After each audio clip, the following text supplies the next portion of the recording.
I can do that. I can do that. Thank you. This works as a miracle. First of all, I want to thank you for sticking around.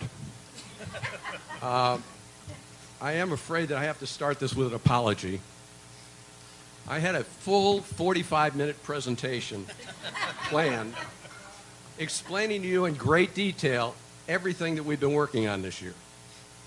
Unfortunately, the Chicago Cubs are playing a potentially historic game tonight, so I'm going to have to cut this short and just give you the highlights. I thought I'd just, It worked. All right, first I'd like to introduce all the great people that have worked with me on this committee. And as I call your name, please stand up. From the Classy Niners, Judy Bush, who is out of town tonight. So, Fred, please tell her that she got a 10-minute standing ovation. From Couples Golf, we've got Joyce Johnson and Don Hauser. I knew Don wouldn't stand up. And from women's golf, we've got Shar Oman and Sue Hendrickson. I think she's still on the course. She's not here tonight. And from men's golf, we've got Jurgen Gross. And as you heard from Rod, Jurgen can't be here tonight. And from what I understand, Rod sent him on a special assignment to Italy to determine how many bottles of wine a human being can consume in a week. So good luck to Jurgen. Now, as part of my presentation, the organizers asked that I give you an idea of the skill set required to be a member of GAC. Well, my first reaction was, you need to be good looking and hit the ball 300 yards. But then my wife pointed out to me that I can't hit the ball 300 yards. So I thought about it a little more, and I came up with a couple of ideas here. I think the first thing you need to have is a passion for golf. It really has to be more than just a game. Because if you really care about it, you'll be able to deal with the issues that we deal with. And secondly, you need to have a commitment to giving back to the community. Shadow Hills is a great place to live. And one of the key reasons it is the willingness of residents to take an active role to make it better. The pay stinks, but at the end of the day, there's some real satisfaction in knowing that you help make the golf experience at Shadow Hills as enjoyable as possible for your fellow residents. It also helps to be good at selective listening. I think most married couples are pretty expert at this. I know I am. No matter what GAC recommends, there will always be some small vocal minority that are going to complain. Now, that's fine if they have a better idea. But most of the time they don't. They just know what we're doing is wrong. So in those cases, it's really best to be able to do some selective listening and just tune them out. All right, so now you know who's on the committee and what it takes to be a good GACer. Now let me tell you what we've been doing this year. Good. GAC's charter is to review all issues related to the three major golf venues we have: the Montecito Putting Course, the Championship South Course, and the Executive North Course, in order to improve the golf experience for all of our residents. We gather as much information as possible on a subject, evaluate alternatives, and make recommendations for board action. This year we've dealt with many issues, all the way from, could we start mowing the greens at 7:30 in the morning on the North Course rather than 5:30? No. To, can we find a way to improve the conditions of the ponds on the South Course? Probably. We're working on that right now. But two issues stand out as having the most significant long-term impact on golf at Shadow Hills. First, we recommended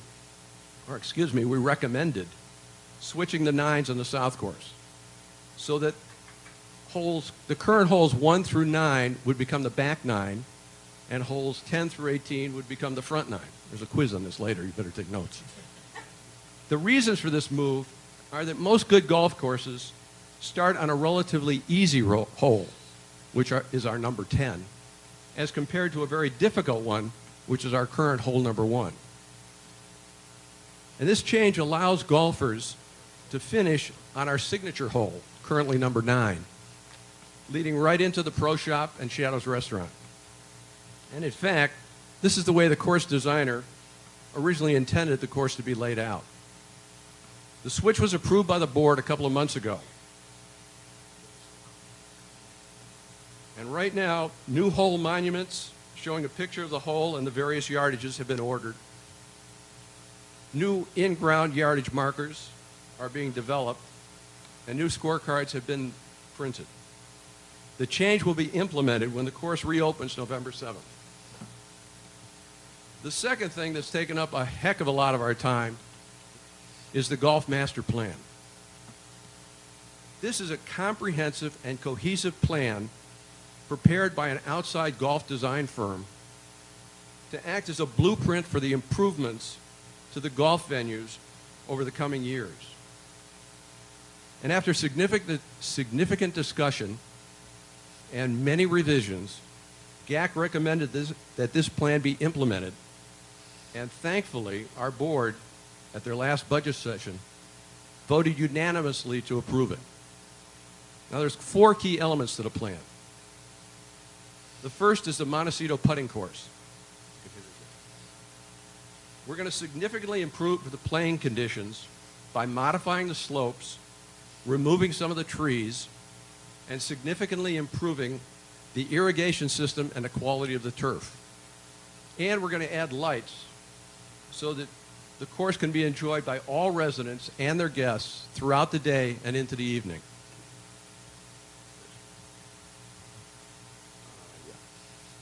Secondly, we're making significant improvements to the practice facilities on the south course.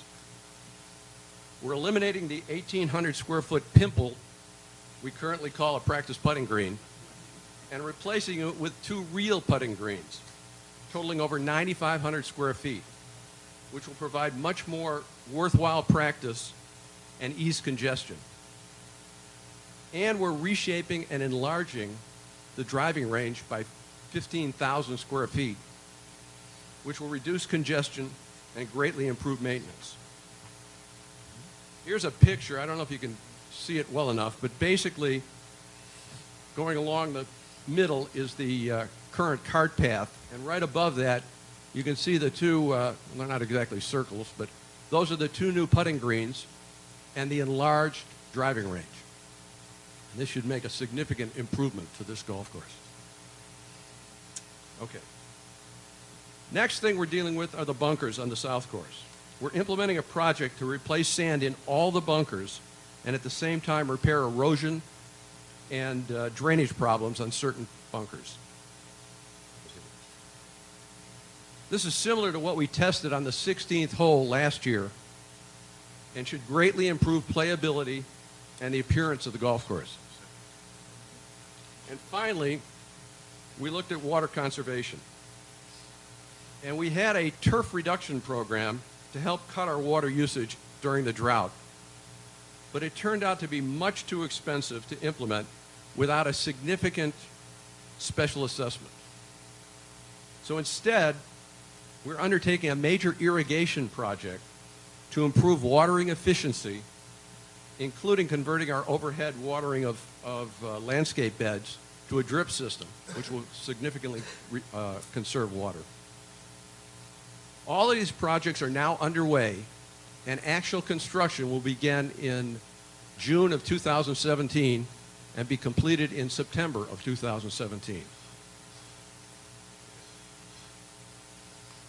Once these changes are implemented, we can expect that the residents will be playing on a much improved Montecito putting course and a championship south course. and homeowner property values will be enhanced. And the icing on the cake, these improvements will not require any special assessments or increases in monthly HOA fees. They are funded almost entirely through reserves specifically allocated for golf courses. Thank you, and I hope you enjoy playing golf at Shadow Hills.